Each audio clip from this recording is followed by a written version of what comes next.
Welcome to Lost in the Lakes, and this is how to climb up Catbells.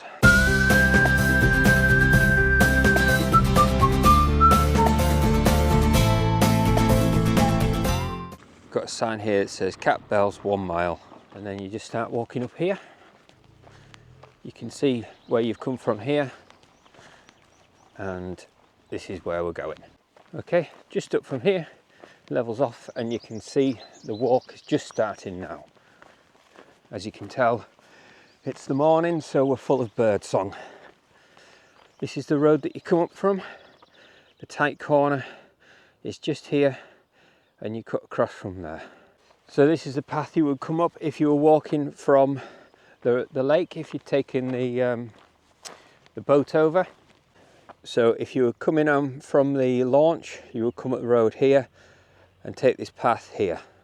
There is another little cut through here that did actually get stopped for a while due to erosion, but the sign stopped, and look what's happened already. That used to be a little thin path. Off we go. Right, up here now. Okay, just up to the first corner here, and this is where you get your very first viewpoint. Okay, this path now just zigzags up this side so you can enjoy the views of Derwent Water. As you're coming up, you get an idea of what the wind's going to be like on this side here. Before, when we set off, it was shaded, so we're just on the prevailing wind side, and as you can see already, 6 people going up. This is at 6:30 on a Sunday morning. So this is a busy fell. Despite a couple of scrambles, quite a lot of people climb this. I wouldn't say it's the easiest mountain, but it's certainly the best mountain to get up for the views that you get. I mean, we're hardly started and we've got lovely views all the way down the lake and all the way up the valley there. Okay, still on these zigzags, just keep working our way up and enjoying the views. Even on a slightly cloudy day like this, you still get nice views looking down. These corners in the wet,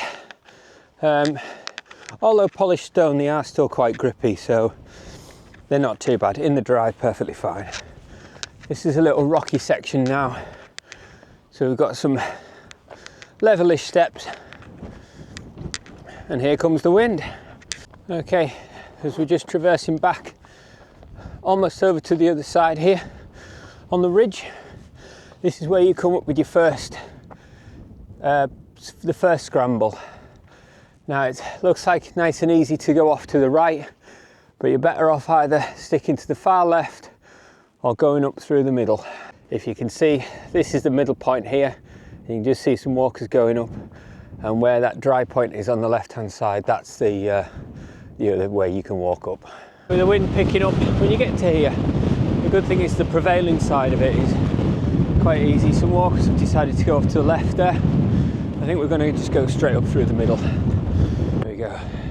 So you can sort of see 3 routes, one off here, one up the middle, and one off to the right where the sign is. The easiest route is off to the left, but it's a bit more exposed. I'd say the best route, if you're unsure, is straight up the middle.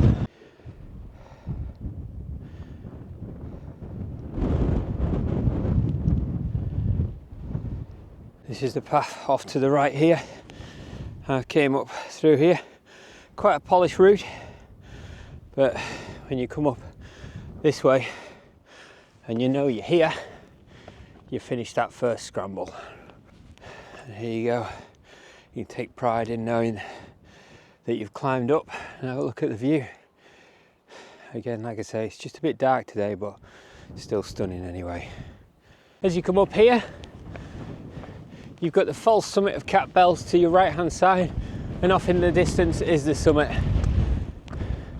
Looks a fair distance, but to get there, it's a fairly level walk once you get up this point here, and even a bit to go down as well. This is fairly plain and simple now. All we have to do is follow this path until we get to the next point. Off to the side here, looking down, you've got Bass Lake, Winlatter Forest here, Barrow Fell, Rolling End, Causey Pike. And off to the immediate left, we've got Keswick dropping down there, Waller Crag, Bleaberry Fell, and the famous surprise view. Just sort of lingering there, which is just about there, just coming up. This is the last steep climb before the last part. We're still just up from the scramble here, but this bit doesn't last that long, and then it levels off and you get quite a nice break before you hit for the summit. Right, this is just over the top here, fairly level, and the summit's looking a lot closer now. Like I say, this is nice and easy. You get to enjoy the views and have a break here if you want. I'll look down into Borrowdale over there. I'll look down into Newlands Valley that way. Whichever, both as lovely as each other. Little hidey hole there. It's very boggy though, but if the weather's getting really bad, you could probably hide down there. The wind's picking up now, so I've had to turn my hat round. So it just means it's going to be fairly windy on top. I don't think it's going to be that bad, but you usually get an idea when you get to this point what the weather's going to be like up there, because this point's more exposed. And we're just dropping down now before the last push up to the summit. So even with an early start to get a car park, we've still got lots of people climbing this mountain. A lot more than there will be any of these other mountains here. Today's walk's going to be an out and back, sort of straight up and straight back down, which is probably what a lot of people do. You can string a lot of loops into it. You can go back down the front side. There's a nice walk down the front. I call it Catbells Terrace. There's another one that goes off down the side. It's slightly more rocky. But you can go down into Newlands Valley, but a lot more quiet down that side. Coming up to this last scramble, looking at it from here looks really steep, but it's actually not too bad. In any sort of weather, you can go up. Off to the right, I would stick on this first bit more to the right hand side, even though it feels a bit windy and exposed. It's just a bit easier. Okay, when I say easier, we're still climbing up it, but it's just less steep because you zigzag around a bit more than you would on the left hand side. You've got big grassy steps, but definitely in the wet I would stick to the right hand side of this one.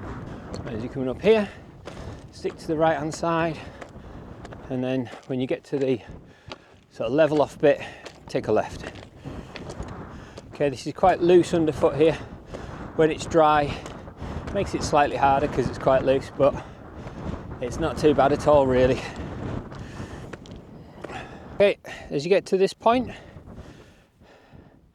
follow the path here, go up, don't go left or don't go straight ahead, go right up this point here and try and stick to this little steppy route. There's a couple of steps here. You can either go straight up here or over on that side. This point looks like most people, or some people have been coming down here, but you can see by how slippy it looks, it's actually easier to go off to the left here, and this is where it levels off again. Sometimes tempting to go up that way, but I would keep off onto the right here and up that way. Right, as we're coming up that little section there, got a little slab, but just to the right of it there's a nice little step. Don't be tempted to go off that way. Stick to the right hand side here, and then it'll zigzag back on itself. A couple of polished steps here to climb up, and then make your way up that section there. I'd probably advise sticking high right on this one. As you come over to the top, make your way into the middle of the ridge, and then you can look back on where you've just climbed, and then you've got the next step, which is pretty much straight up. There's not really any other options to go. You can go off to the right a little bit, but you mainly straight up is the way for this one. Okay, as we're coming up to here, there's a path off to the left, path off to the right, and as I said, straight up. Off to the left is exposed and slippy in the wet, but it means you don't have to climb up any rocks. So I'd probably only advise that in the dry. Off to the right, I wouldn't advise at all. You can see how steep this is, and the path goes along and then straight up. And it's not really a path, it's more like a climb, and a dangerous climb as well because you've got this below. So what I would advise, what everyone does, is just going straight up. Now, there is a dodgy step. If you go off this way,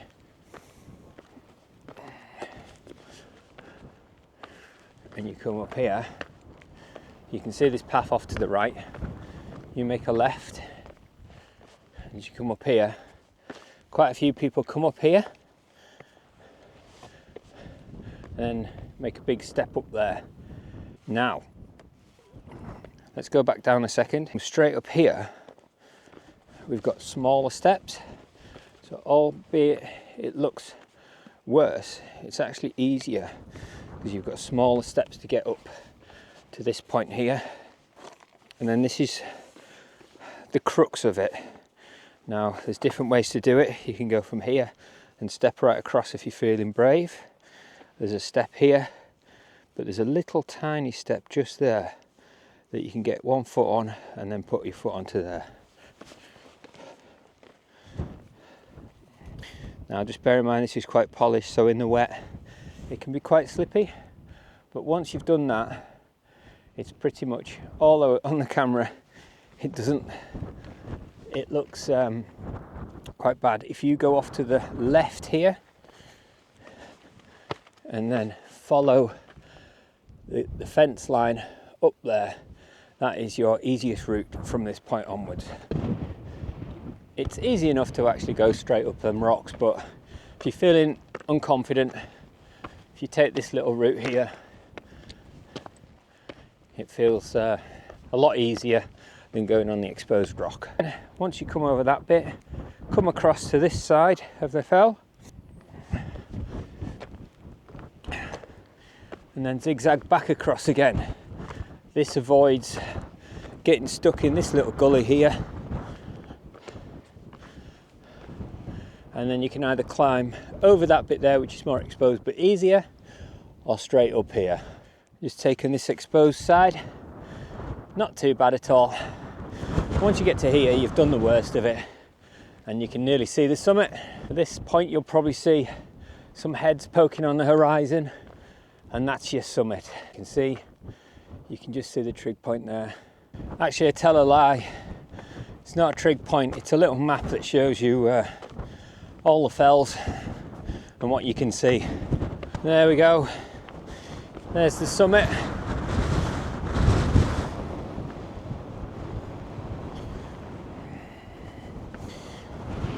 It's even got the writing on descent via the nose to Hawes End, or descent via Hawes Gate to the lake. So it's a little map. So if you're lost when you get up here, this is the actual summit here. And as you can see, it's a bit more exposed in the wind. But look at this, we've got it to ourselves. Bonus for coming up early. There we go.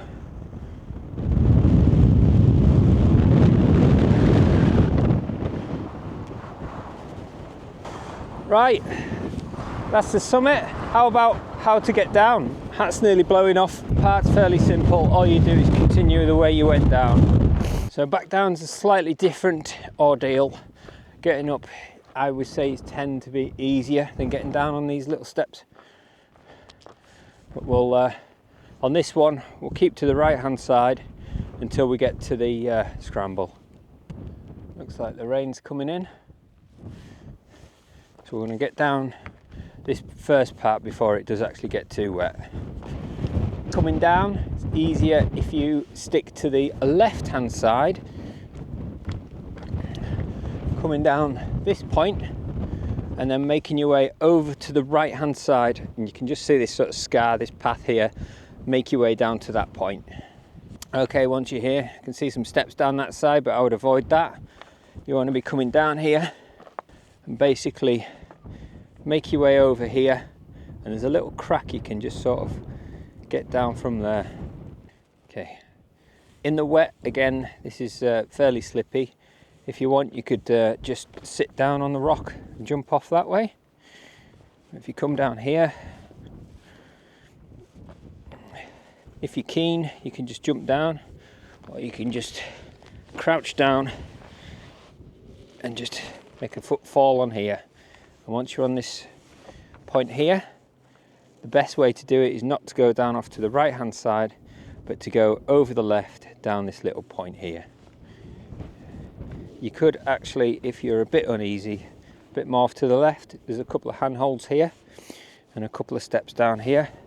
So this gives you a bit of confidence. Not the best holds in the world, but just gives you a little bit more stability to step down, turn around, then you've got something here to hold on to and a couple of steps down here. When you're in this point here, you want to be walking down this path here. This section here is fairly easy, just keeping to the right hand side down this little gully, and then as you get to that point there, you want to be making a left. Okay, this little viewing point here, it's actually quite nice in most weathers really. It's quite shaded, but at the moment it's not. So again, here you want to be going off to the left, keep high left, and then you can see the path meandering back on itself. Point here, I would still keep up to the left hand side and then down to the right. Again, still sticking to the left. There's a little chute here, you could probably go down here. Just makes it a little bit easier. Otherwise you've got a bigger step here, and then just follow this path, keeping to the left hand side. This is the levelest point of going down. This bit here is quite steep. It is quite shaly, so you still have to take it slightly easy coming down here. Another little step here. I would probably advise at this point, if you're a bit uneasy, to stick to the right hand side here and just sort of go round that step, but then go back over to the left hand side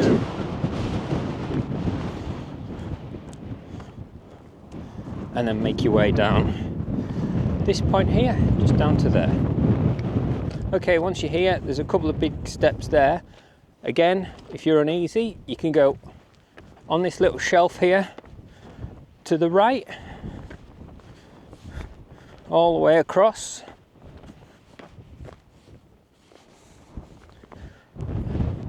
and then back off to the left. It seems counterintuitive doing this, but this seems to be, for me, the easiest way to go down here. And a couple of steps down here.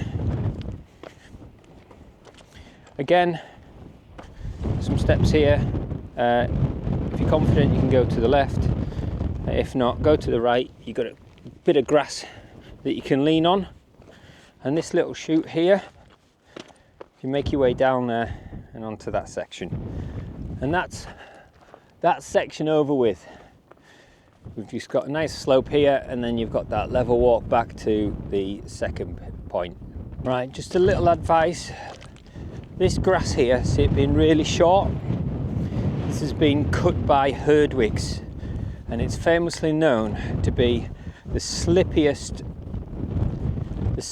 substance known to man when it gets wet. Very tempting to walk down the grass down there in the wet, but believe you me, this stuff gets really slippy. As you're walking down here, there's a little path off to the right hand side that you can see, which is a traverse. That makes it so you don't have to climb up this little bit here. It's probably not much difference, but if you're really feeling it, you can go off to the right there and do that level path. Okay, so just looking back, it's taken about 5 minutes so far to get to this point from the bottom of the scree. So it is worthwhile because you do get like some nice views coming back the way. Looking down Newlands Valley there, Funny, when you're looking from Keswick from the boat and you look at this island here, it looks like it's almost all the way across the lake, but if you look from here you can see it's, I think the middle of the lake is round about where that little island is. So it is basically to the middle of the lake, but when you're looking from over there, this island here looks like it's almost to the end of this lake. If you're wondering what this little fenced off part is there, that's a mine shaft. So you've got like a natural fault here, and then yeah, a mine shaft just down there. Just off to the left here you can actually see one of these. People are not using it as a mine shaft, more like a toilet. And there's a second one here. This would be a good little hidey place if the weather gets really bad. You could get down in there and just avoid the poo. See, this is that level path I was on about before. But again, cuts out this little hump here and stays low. Okay, at this point, this is where we're coming up to that first scramble we were at. Got this little steep section here, and you're best off basically sticking in the middle of the path. That's the easiest way down here. So just sticking down the middle part of this path here, nice and easy until we get to this level point. Some nice friendly sheep up here. Don't mind people, they often see lots of people, but if you do have a dog, just remember, if they're not friendly to sheep, keep them on a lead. Here's nice and level and actually quite nice for a picnic. You can look off down here. Just bear in mind there's a couple of drops down that side, so I don't want to be scaring the sheep down there. Off to the left you can actually see the car park, and this is where you come over the cattle grid and up here. Okay, there's a few different routes down this place. As you can tell, most people have gone straight down this way, but there's a little route off to the right hand side. You can see a couple of paths. The easiest one to take is the highest path on the right hand side here. This will avoid all this scramble here, and it takes you down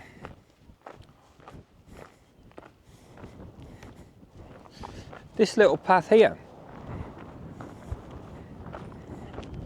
You've got a couple of steps. Now you do have this slab to deal with, but I'll show you how to do that. Okay, there's two ways you can go down. If you keep your feet down this little crack here and your hands on the right hand side, as you can see there's a little bit of erosion going on there, but that's probably the easiest way. A slightly more exposed way, coming down this left hand side path and down onto there. And we're going to take it down here, just looking for the level points, keeping your hands kind of leaning against the mountain. Now this is the hardest point on this bit. Just watch this little step here onto here, and that takes you onto this path here. Again, we've got some steps here. It looks horrendous, but it's actually all right.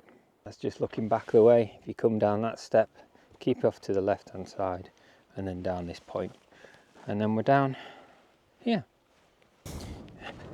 and that's basically it. The rest of it's quite easy to go down to. Just follow the footpath down. I think there's one little point I'll show you. It's a little bit further down when we get past these zigzags. Okay, that's just down from the zigzags now. We've got this little path, just keep following it down.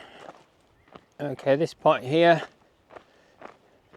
very tempting to go off onto this rocks here, but if you just stick to the path and keep zigzagging round, that's the best way to do it. Once you get down to this point, this is the point where you go left, and you can come round and then you follow this path all the way if you're parked up that way, or if you're not, this is the path that you take down back to Hawes End, which is through there. Sometimes it's easy to make a mistake and go that way, but if you're coming from this direction, this is the little part you want to go for. So if you look for this little white house and then just keep going around here, which takes you back. So that's been a guide up and down Catbells. This has been Lost in the Lakes, and we'll see you in the next one.